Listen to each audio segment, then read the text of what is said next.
Good morning, and welcome to the PartSource Partners Symposium. I'm Erin Turneau, Senior Vice President of Operations for PartSource, and I'll be your host this morning.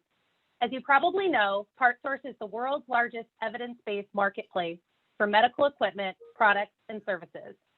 What you may not know is that we partner with over 3,500 hospitals and over 6,000 suppliers and service organizations to improve quality and reliability of the medical device supply chain, all in an effort to raise the availability and quality of patient care. Each year, we host our PartSource Leadership Summit, and while we always look forward to meeting with everyone in person here in Cleveland, we are happy to supplement that multi-day in-person session into an 8-week virtual event, including today's session. This symposium is designed to bring together leaders from across the industry to provide insights into how they are innovating to achieve high performance. We believe to achieve high performance, you need strong collaboration and partnerships. And whether you are a provider partner, a supplier partner, or a service partner, the better we collaborate, the better we can deliver quality patient care. Throughout the day, we are excited to announce several new innovations to help our partners be successful supporting the HTM and clinical engineering community. Please join me in welcoming PartSource's President and CEO, Dr. Philip Satimi, to kick off the conversation with our symposium keynote, an executive roundtable about enabling HTM strategies for the future. Good morning, Phil. Thanks, Erin. Good morning, and it's great to be back online with all of you. I want to first start by thanking you for being part of our virtual leadership event. We've had over 2,000 registrants sign up for a leadership series and symposium, and we fundamentally believe the strength of the HTM community and our partnerships can drive meaningful change in healthcare. Given the challenges this year, I can't think of a more fundamental opportunity in healthcare than to help deliver on the promise of a resilient, transparent, and quality-driven supply chain. Your feedback has been so important to us. You've helped us transform PartSource into a leading medical devices supply chain partner and technology platform for healthcare. Today, more than 15,000 clinical sites across the US depend on our evidence-based marketplace. And I'm proud to announce that over 1,000 hospitals are members of PartSource Pro, our comprehensive managed service for accelerating equipment repair, ensuring clinical availability, and lowering the cost of service. Throughout the day, you'll hear from industry leaders how we're partnering to deliver innovative solutions for healthcare technology management and the ways in which we're committed to bring you the resources and expertise to deliver even greater benefits and value to you and your organizations. And finally, we'll be announcing some additional solutions that are an integral part of our vision for transforming the medical devices supply chain and are entirely compatible with the PartSource mission. So welcome. Let me start by introducing our keynote panel here. We're joined by Mark Manning, Division Chair of HTM at the Mayo Clinic, Mike Busdicker, System Director of Clinical Engineering Support Services at Intermountain, and Samantha Samjaks, Vice President of Clinical Engineering at McLaren Healthcare. I'm delighted to have everyone here today, and I'm going to open up the discussion with a backdrop on some of the macro issues that the industry is facing, and as well the impact it's having on the HTM community from a capacity, competency, talent perspective. Broadly, we've seen, not just in the COVID era, but over a number of years trending to this state, a broad set of macroeconomic pressures. Operating margin pressure in the hospital and healthcare market, a retiring workforce, aging equipment, pressure on capital purchases. We've seen increased pressure, security, and risk as it relates to systems connectivity, whether that's device or data to data in the context of hospital acquisitions, and simply more systems being data driven and networked. Overall interoperability, cybersecurity, and lastly, again, as a function of organizations evolving, maturing, and integrating, frankly, just the cultural factor of advancing the state of this industry, and a number of areas as it relates to predictive repair, the notion of evidence-based decision-making, the focus on quality management. And some of those are policy-based, some of those are technology-based, but many of those are culturally based. I'm going to tee up one other backdrop here, which is observations from Stephen Grimes, who's going to be speaking in our in our event later on this month. And really the focus is on HTM services and service providers and their need to evolve effectively to support new technologies, new environmental challenges, and new macro factors that we spoke to a moment ago. So if we click forward the slides here, I'll note some of those changes, and we don't have the slide available, but I'll give you the crib notes here, which is really the trends in technology are increasing the convergence. And we spoke about that a moment ago, medical, IT, communication technologies merging together, more real time, more data driven, and more data load in those technologies, increasing complexities, the growing numbers of systems, increasing capability of these technologies. They're smart, they're software based, they're real time, et cetera. Increasing the diversity of healthcare delivery modes. So many of us are aware of the rise in telehealth, certainly over the last few quarters. And what this means for the evolution of HTM services and the roles that we're supporting, how we deploy them, and ultimately how we manage and lead those organizations. So with that as a backdrop, I'll start with our panelists here. Mark, I'm going to start with you. Your organization's been on an incredibly strong budget growth trajectory. You're anticipating the increase of a few dozen more staff in the upcoming year. How has Mayo positioned itself for strategic growth by proactively taking on more critical hospital functions? Thanks, Phil. High level, how have we done this? There's layers to that, I guess. Essentially, at the top level of those layers would be through building relationships with leaders across the organization. So to get into the specifics, we've worked for 5 years to build an in-house cyber program that's staffed at this point with over 20 FTEs who look specifically at cybersecurity related to medical, and now we're growing into the IoT space. That's again based on relationships, education, working with C-suite type leaders to identify the need. Lab, the last great frontier for a strong in-house program. We've started again about 5 years ago working with the lab area owners, if you will, and building that relationship with supply chain, contracting, and specific vendors to build master contracts that allow us to move into those areas with our in-house support staff. So at this point, we've built a mildly aggressive program to add 40 FTEs specifically for lab equipment contract reduction in our Midwest, so Rochester, Minnesota location. We've also moved into, per the invitation and the changes with COVID, into telemedicine. So we distributed, set up, and now we manage about 1,500 Slate devices across the enterprise. And with COVID, there is a shift of people working from home. That doesn't work for HTM technicians, as you know. So this transition was quick. It was an ask, almost a demand that we take this. We've incremented our staff to do this type of work, and I see more of it happening in the future. That's impressive. Did I cover that, Phil? Yeah, that's impressive, Mark. I'll ask a variant of the same question to the others. Sam, McLaren's, I think up to now 15 hospitals. Much of that has come through acquisition.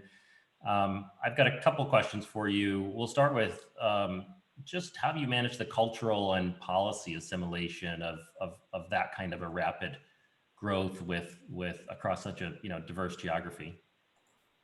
Yeah, so to say it's a challenge is an understatement, obviously, but acquisitions bring very interesting cultural parameters, right, that you need to really take into account as you're looking to grow your HTM departments. And so, we have a strong core of what we believe an in-house biomed program should be.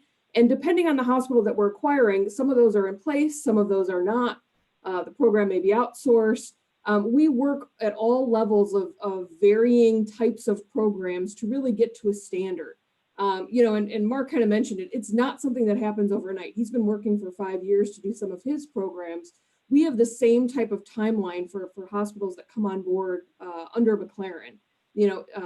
You need to really have a long view of growth and development, not only for your staff, but also for your programs.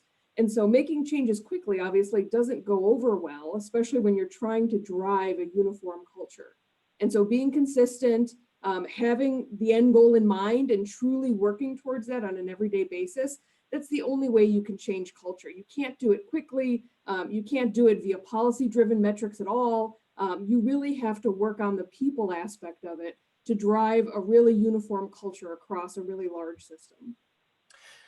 You know, we've been really pleased to partner with you as a member of PartSource Pro at McLaren. We were there with you at Penn State prior, and I should have mentioned, you know, we partner with Intermountain and both Mayo as PartSource Pro members as well. That's been an interesting partnership on the supply side, meaning how do we inject more capacity in your team by freeing up, you know, non-value added activities. But you've also done some really interesting work on the demand side. How much should we be doing? What should we be looking at as it relates to utilization and AEMs? Can you help expand on those comments and thoughts a bit? Sure. So this goes back to our strategy related to, right, the amount of work that needs to be done. We're all facing a shortage in staffing. And so really to look at what levers you can pull to affect staffing. Obviously, outsourcing is one of them. You can go to contract-based contracts, which allow increased costs. So some systems aren't willing to do that.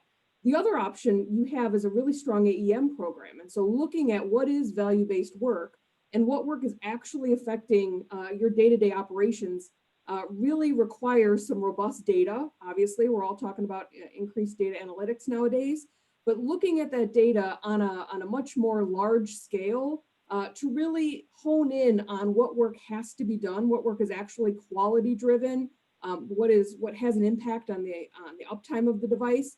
And so we've been really successful in implementing a really robust AEM program to reduce the non-value added work and focus our technicians in places where they are adding value. It not only helps the program, it helps our staffing levels, but it also helps engagement with our employees, right? Nobody wants to be doing non-value added, really low level work. And so we're really trying to look at it from a much larger perspective and enhance employee engagement in the work that they're doing. We're doing it though through AEM, which helps us then with our workload as well. You mentioned focusing on certain assets where there may have been overcapacity in the network, therefore creating, again, excess demand on your relatively small set of team capacity. How did you approach that project? What kind of assets were you focused on? Sure. So one of the things COVID has taught us is that we have more equipment than I think a lot of us knew. And so in healthcare systems, whether you're acquiring or whether your healthcare system just continues to grow, you know, a lot of us are in an environment where we buy new equipment under capital, but maybe not necessarily get rid of the old equipment, or right, the old equipment is kept for backup. And over time, right, the amount of equipment that you have gets larger and larger, but utilization of that equipment is not necessarily as high. And so one of the aspects that we started looking at when we were working on staffing, obviously AEM, you can reduce the amount of workload that you have by not doing some of the PM. But one of the out of the box thoughts that we had was, well, why do we have so much equipment? If I have less equipment, I don't necessarily have to do the maintenance on it. And so that helps us from a wide range of stuff. So we started looking at equipment that was overbought or underutilized to try and optimize exactly what equipment we have. Now, this is not something I'll tell you guys, you know, we've completed. It's really an offshoot of what our work in COVID has been doing. But the one big success story I will share with you guys is we've done a system-wide assessment on defibrillators. And those are life support devices. We have to touch those. They're something that, you know, even as biomeds, we don't necessarily put on AEM because of the risk. But as we did an assessment to meet needs for patients across our system, we ended up reducing the number of defibrillators we have across our 15 hospitals by almost 20%. And so once we get rid of them, right, we don't have to maintain them anymore. You generate a little bit of revenue by reselling them. And it's a win-win for everyone in your hospital system. Yeah, that's great. Mike, let me turn to you now. Intermountain's communicated an aggressive regional and beyond growth strategy. You've had to align your organization strategy behind that and in support of that mission. Can you talk about how you've done that and areas that you've had to focus and invest to support that mission? Certainly. And first, Phil, Aaron, Colleen, thanks for the opportunity to be part of the panel today. We really appreciate that, especially as I get to sit in and listen to Sam and Mark and some of the wonderful and great things that they've done with their systems and their programs. So, to kind of piggyback a little bit of what Sam and Mark and both were saying and some of the questions that you asked, Phil, I think it's what we need to look at, especially moving forward with some of the challenges that we're facing in healthcare across the industry, not just the HTM side, but if we want to be part of the solution for healthcare reform as it moves forward, we got to look at how do we work smarter and not harder. And of course, that AEM program is a piece of that, as well as partnering with some of our suppliers like PartSource with the Pro program. As I started looking at things, we had technicians that were spending tremendous amount of time and not overly amount of time researching parts and sourcing parts and a lot of administrative time with that, and anything that we can implement within our systems that'll drive that administrative time down and allow them more wrench time. Then it becomes, we're working smarter, we're not working harder, as well as what Sam was talking about in the AEM. The first thing that we had here is if you're going to reduce our workload, then you're going to reduce our workforce. And what we did is we said, looking at it from a support perspective across the organization for growth as well, we said, no, we're not reducing workforce. What we're doing is positioning ourselves for the future, as well as being able to move into those areas where we're not currently servicing, whether that be in the lab or in some of the OR. So we're not reducing force. What we're doing is refocusing you on high risk, high critical areas. And we did that across our organization from a regional perspective. So we took a look at, from a regional perspective, we grouped our hospitals and our areas into geographic areas with the area directors and on-site support. What we did when we talked about that is we told the organization, the first thing we did when we said we were going to centralize the HTM program, of course, everybody thought about, well, they're going to pull everybody out of the facilities and move them to a central location. And it's like, no. So we had to kind of rephrase that and say, no, we're moving to a shared service where it's going to be run from a corporate perspective, but we're not taking people out of your sites. What we're going to do is utilize them more effectively in their jobs. So let's take a look at our high risk, mission critical, high return devices, and let's focus on those areas with those individuals and take some of the smaller, lower risk repair items that we have. They're high volume, and we move those to what we have as a central depot. So we've got things like compression therapy pumps, our infusion pumps, those modules, all of those, if they're going to take 30 minutes or more for repair, they're sent in through the supply chain courier system to our central depot, and they're repaired by bench techs at that central depot and then shipped back out to the sites. And that allows our on-site staff then to focus on more of those mission critical high risk devices. We also utilize our central depot piece for specialty items like we don't have enough medical surgical lasers within a geographic area to train. So we handle that from a central perspective, and we train 2 individuals, and we run it from a field service operation type repair system there, as well as bladder scanners. We also do things, we do beds and things from the central depot. Chemical sterilizers are all done from a central perspective or field operations perspective. And then we work with our suppliers and they have a lot more valuable data and information when it comes to parts usage, high parts usage, than we do within our own facilities. So we leverage their knowledge and their data to say, what are high usage parts that maybe we should stock centrally within our system that we can get out to our offsites and bring devices back up within a day, within hours. Actually, I can get parts to any of our sites within 2 hours, except for St. George, Utah, which is about 4 hours away. But so we utilize that data, whether it's from PartSource or other suppliers, to really gather that. What are those high usage parts? What do you think we should stock within our facilities. And then part of the strategic plan that we put together, our 5-year strategic plan, includes growth support. How are we going to support the organization as they grow, whether that be through home health, through telehealth, through brick and mortar acquisitions. So part of our 5-year strategic plan includes that. How are we positioned to support growth? That's great. And it leads us really to this topic of evolving labor capacity and competency. As Sam noted, how do we first evaluate the demand equation? Where do we have excess equipment? How do we assess the amount of PM work that we're doing so that it's focused on the essential items?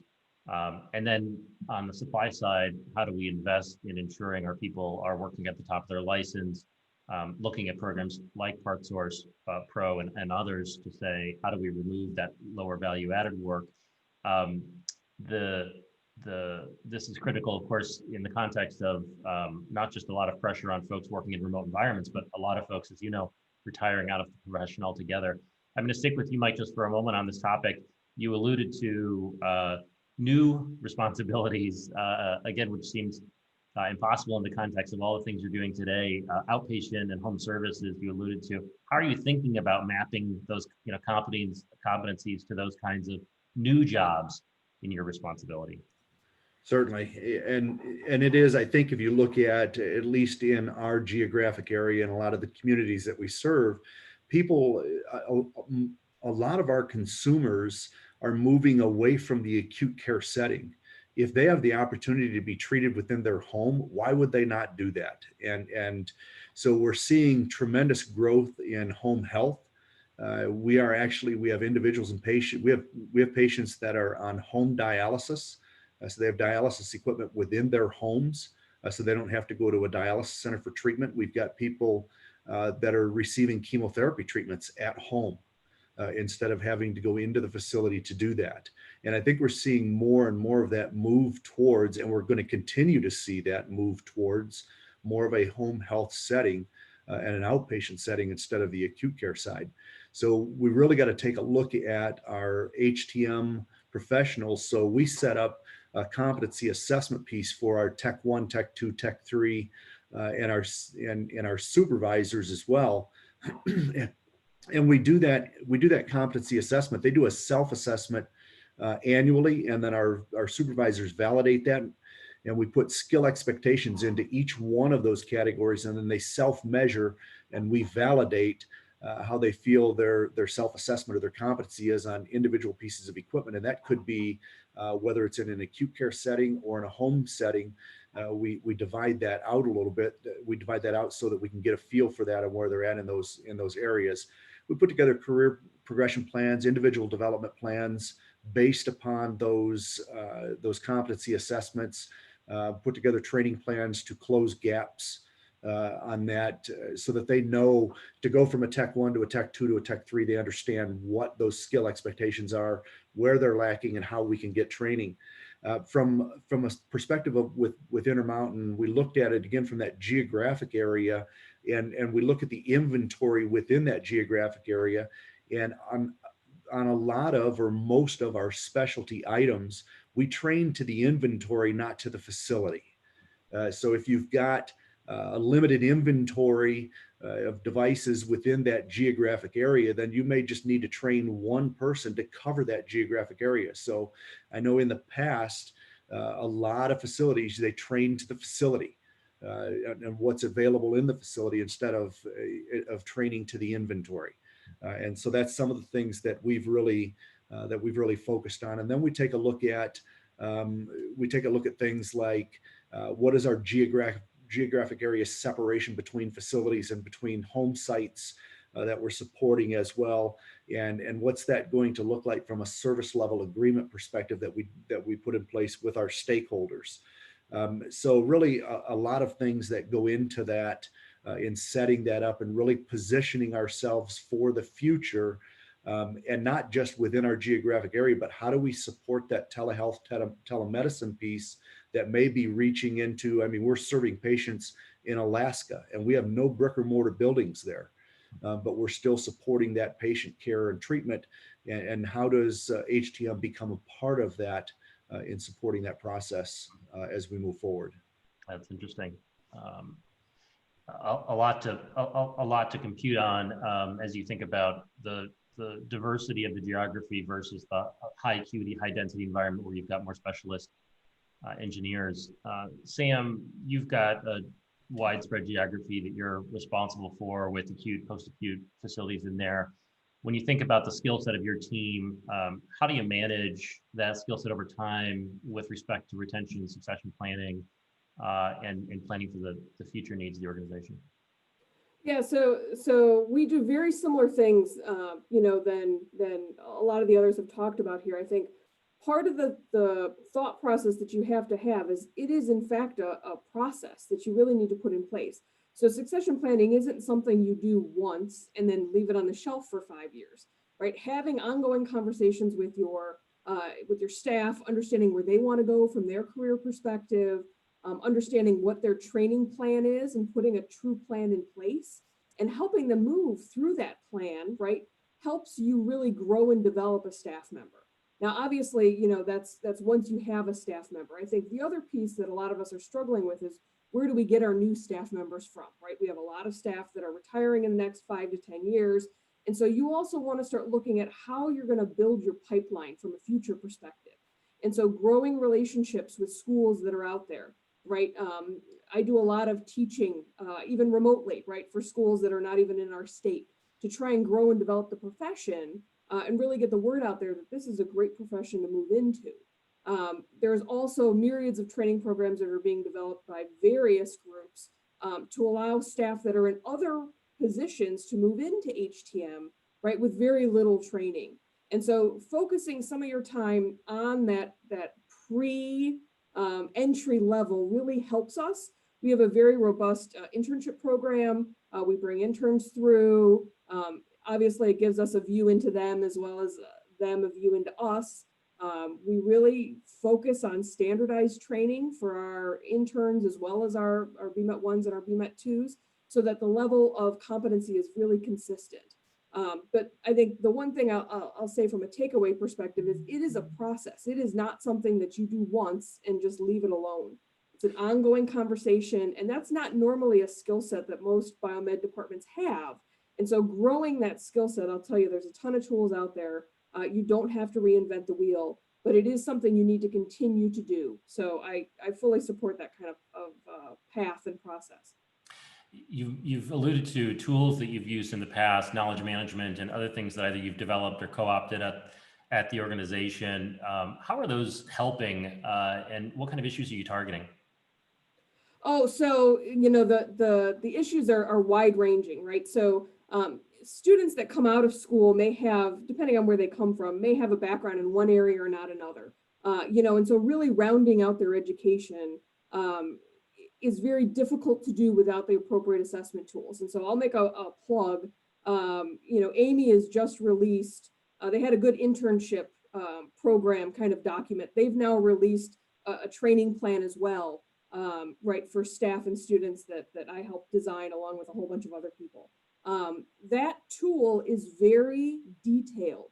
And so it really works depending on wherever you want to train your staff to move to. Maybe you have somebody who's coming in and wants to be a generalist, right? The list is very long. You can learn all of these different general topics, or, right, you can tailor it to where that staff member wants to go. Maybe they want to be an OR tech, maybe they want to be a dialysis tech, and give them that full background. Part of the reason that we look to these tools that are out there is it would be very overwhelming for me as a leader to go ahead and create that from scratch, right? And I would think of some things and I wouldn't think of other things. I think as a community, right, we have the opportunity to utilize things that are out there that are standard. There's no reason we need to spend time, right, reinventing the wheel to do that. But training is obviously, one of the issues that we run into. Not a lot of departments have a ton of dollars to send staff to OEM type schools. There are more and more third-party schools that are being developed out there. But one of the things that I tell my staff is training is training. You don't need to be OEM trained. We have staff that have been touching the same piece of equipment for years and they're almost subject matter experts more than the OEMs in some instance. And so really developing that peer-to-peer training as well, again, is not something a lot of biomeds are good at, but if you put a program in place, peer-to-peer training is really one thing that helps us, and technology has been helping us do that, right? So my hospitals are relatively far flung, 3 or 4 hours from one hospital to the other. And so you don't necessarily have to be in the same room with a technician to do peer-to-peer training. And COVID has helped us expedite some of that remoteness, right, via Zoom and other techniques to help each other and become accustomed to asking for help in this way. And we can teach one another virtually. And so I'm not paying for travel, I'm not paying for training, right? And yet we're getting work done, we're getting staff trained in various areas to really support the inventory that we have. Maybe just lastly and quickly, you've discussed the use of in-house versus outsourced strategies in the context of assessing your service strategy overall and completing that strategic service assessment. Can you just touch on how you think about that problem generally? Oh, so that truly depends on geography, I will tell you. And those of us that work in a very geographically diverse area, it becomes a real assessment to determine what work you want done where, right? So maybe I have a geographic area that, I have enough equipment in to really justify an insourced biomed in a car, right? Missing half of his normal work time by driving from one place to another. But you really need to look at that assessment to say, well, if the drive time is too much, or if the value is not large enough. In our instance, we have tons of clinics, right? So sometimes the value of doing PMs in a clinic is not really worth an FTE. And so we'll look at outsourced strategies for that piece, even though generally we're a very large in-source group, to really optimize the work that we're doing, right? And so it goes back to that value that we were talking about earlier. You really need to look at the value of the work you're doing and determine, is it truly worth spending your technicians' time doing that, including everything, including their travel time, including the cost for a vehicle and all of that fun stuff? Or is that something that really lends itself more to outsourcing? I know a lot of us work and look at our outsourcing when it comes to things like lab, and Mark's doing a great job in his program to bring that in-house, or radiology, right? A lot of us have been struggling and working real hard to bring radiology in. That is a great place to look, but I will tell you, you need to look at the totality of your program, because there may be opportunities for you not to use your internal resources for a particular thing and instead outsource that. Yeah, that makes sense. Mark, let me stay on that topic with you. Your organization continues to recruit and retain top talent. It sounds like you've done a fabulous job in developing those personnel as you bring new capabilities in-house, and obviously that provides an opportunity for professional development. How do you balance in-house resource needs with the variability that you see of outsourced labor needs? So how do we balance that? I guess the short answer, a very high level answer, is that we really focus on insourcing as much as possible, wherever, whenever possible. It doesn't always make dollars and cents, but I think the goal of our division is to deliver that quality that's expected by the clinical side. And we know that even in areas where it might be flat, the expense, is the same as in-house as it would be if we outsourced it, that we deliver more quality because we're part of that team, we're embedded. I think part of that question was related to hiring techs too, right, Phil? Keeping in. So at a very high level, again, I've been with Mayo for 25 years. The first 10 years I was a biomed tech, then went to IT for about 10 years and was back into HTM then about 5 years ago. And I was asked to bring 13 different groups together from across the enterprise. As part of that response from my end, I also asked to hire 54 incremental staff, which is a heavy load. And at that time, I also learned with this new team from HR that we had a 20% retirement eligible staff across my division. So we started a relationship with colleges. Part of the ask from the upper leadership team from me when I asked for the staff there was a response. So the director of education for Mayo came to me and asked if I wanted to start my own in-house HTM biomed tech program. And, with great pause, I decided that our efforts were better spent supporting the local colleges. So 70% of what Mayo Clinic has is in the quote unquote Midwest, so Minnesota and Wisconsin, really. And from Rochester, Minnesota, the largest footprint that we have, there are 3 technical colleges, all less than an hour drive from here. So we became very heavily involved with those programs. My section heads, there's one of them that sits on the advisory program for each college. We do mock interviews at the colleges every year. And we also built an elaborate internship program that allows for 30 internships per year across the enterprise. So the Midwest, Florida, and Arizona. So we've also diversified our job descriptions. Sam mentioned that. We built a variety of different job descriptions specifically for our cybersecurity area and now for our lab area. So we wanted to be able to take from the internal organization if possible, or pull from outside folks that weren't HTM educated that may have had a different skill set that would really play into the master plan. And also with the internal candidates, cross-pollinate relationships within lab, cybersecurity, et cetera. So we've really built out how we support those colleges and diversified our job descriptions to make this work for us. Well, it sounds like it's been a really sort of vertically integrated model going all the way down to the education level, creating a funnel, and then delivering an environment where folks can really develop both their technical and professional competencies and capabilities there.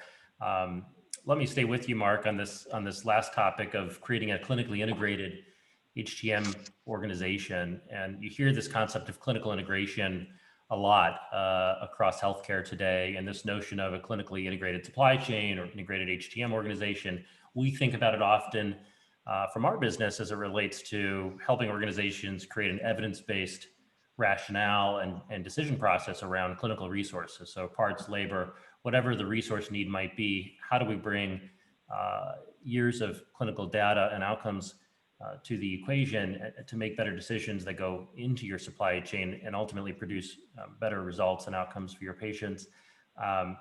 Your group has maintained at the top of the mind for Mayo. You've got a physician partner, as is common across a lot of the larger, more important Mayo functions. How is the combination of that partnership, as well as just the reliance on data that you alluded to earlier, guided the team to continue to innovate and use that as a path forward?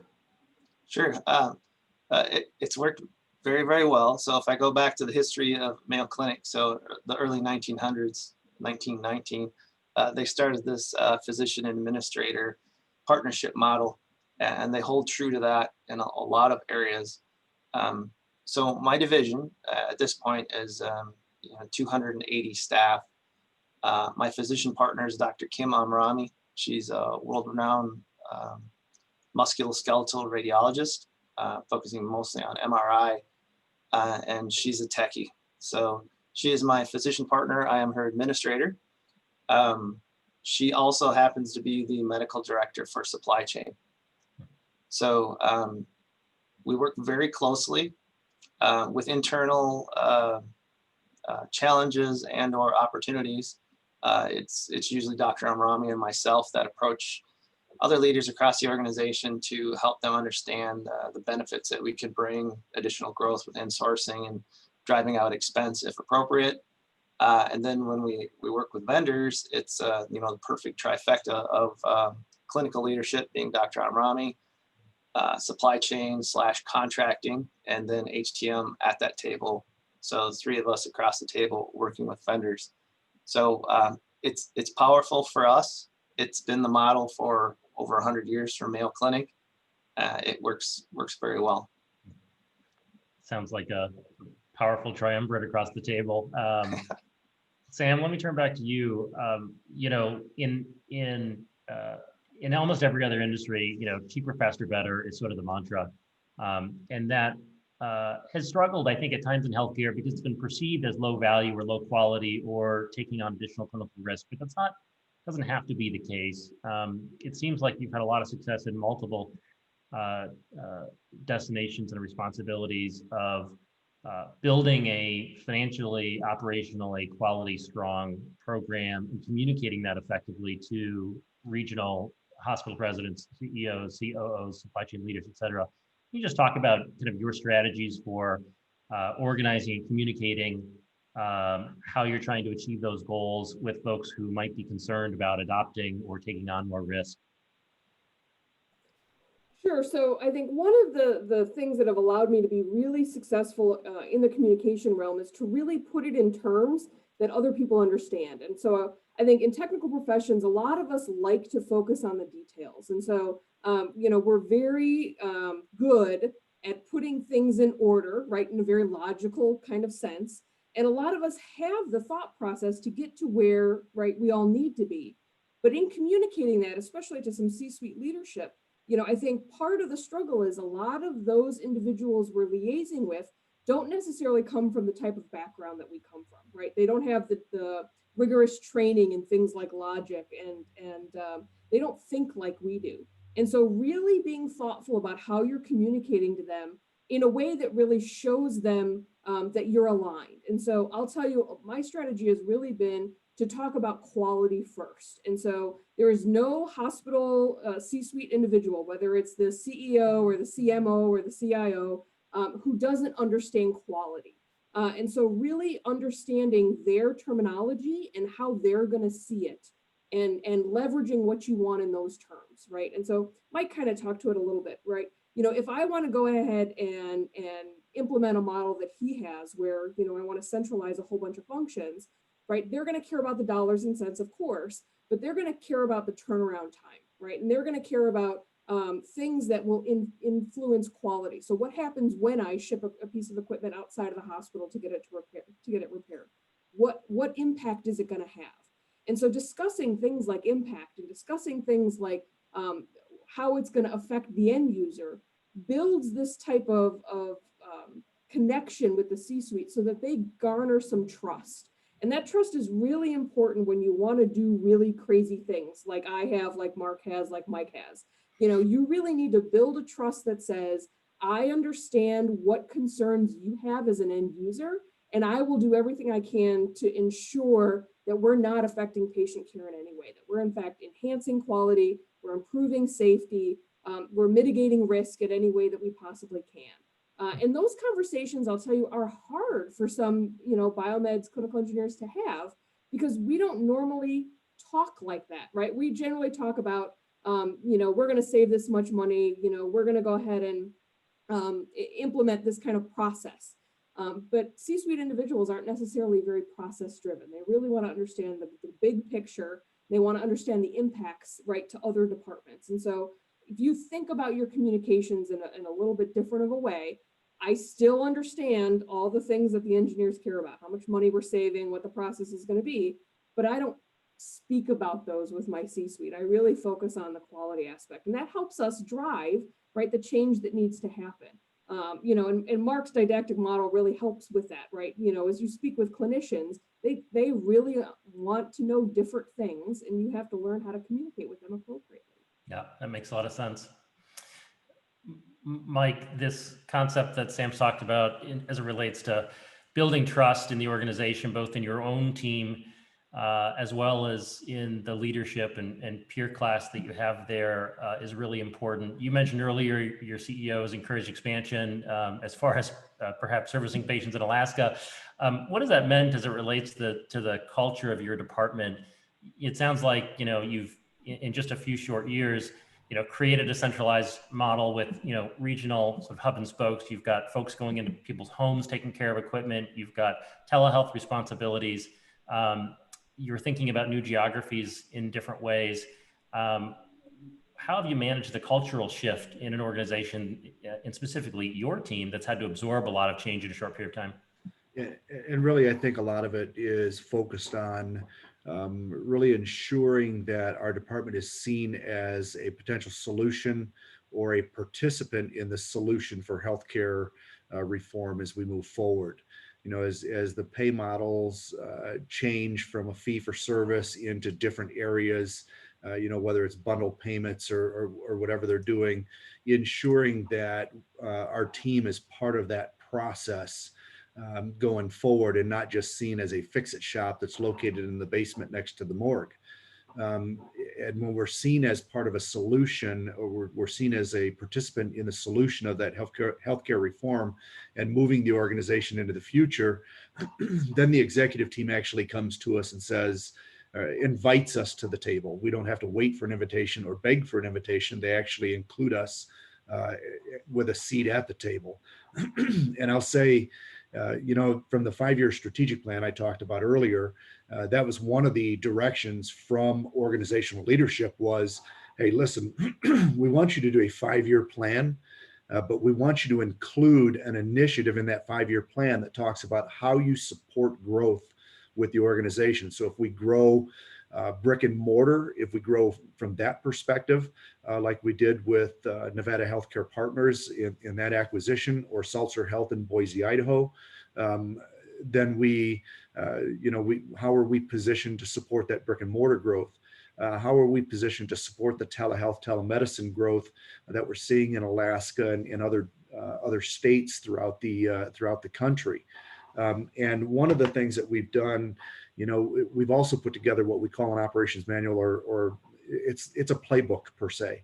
And so our playbook really outlines from an HTM perspective how we're supporting those leaders' facilities. So we send that playbook to our hospital administrators, as well as our operations officers, and it says, here's how we're laid out. Here's what the organization, the HTM organization or CE organization looks like for your area. Here's the support. Here's our commitment to on-site time from a leadership perspective, as well as our technicians and what they support. So it really outlines a lot of information for them that they can go through. If they've got any questions at all, they can take a look at it. And then it's really looking at other virtual applications that we can put in place to help support the facility. You know, they're looking at virtual applications that do healthcare support, patient care and treatment. So we look at it from a virtual perspective. Can we provide, is there any remote access and support that we can provide? Is there any artificial intelligence that we can utilize within the HTM services that will help the organization to reduce downtime or make sure that our equipment is ready to go for patient care and patient use? So it's being more really shifting our thought process from a clinical engineering or an HTM side, where we used to be more reactive, and there may be a lot of facilities out there that are still reactive, and it's really focusing that shift to a proactive method. So we're looking proactively, how do we reduce downtime? Proactively, how are we going to support growth? Proactively, how are we going to support leadership in cost reduction, yet maintain high quality? And that may be utilizing outside service suppliers in some of those areas, building partnerships and relationships with them, and utilizing that as we move forward. So really, you know, when you look at healthcare shifting from a fee-for-service to more quality service-based, I think the HTM industry needs to follow suit with that, and we need to become much more proactive than reactive. It's a great message to conclude on, Mike. I could chat with you guys for hours. I always learn a ton. I want to thank each of you for spending time with us today. I always come away energized by the really vital role and impact that clinical engineering has to support the critical mission of supporting medical assets for safe, quality patient care. I hope everyone listening in was able to take away a few key strategies and approaches from a few of our communities, really top executive leaders. As a company, PartSource is going to continue to be laser focused on meeting those needs today and in the future. Thanks again for your trust in your business and for attending today. I'm going to turn it back over to Erin to guide us to the next session. Thank you, Phil, Sam, Mike, and Mark. Sessions like this remind me how fortunate we are to partner with such amazing industry leaders. It was a great discussion about enabling HTM strategies for the future, and thank you to everyone who joined us. If you have questions for our panelists, please feel free to enter those in the Q&A section at the bottom of the Zoom window. And now it's time for our next session. Please join my colleague Dave Brennan, Chief Product Officer, and some amazing industry leaders for our next session as he discusses real-world challenges and solutions for maximizing uptime, expanding capacity, and improving HTM performance. To join the next session, you will need to leave the current meeting and return to the landing page. From the session landing page, click Partner Symposium to take you back to the event homepage, and then click the next title. I'll see you there.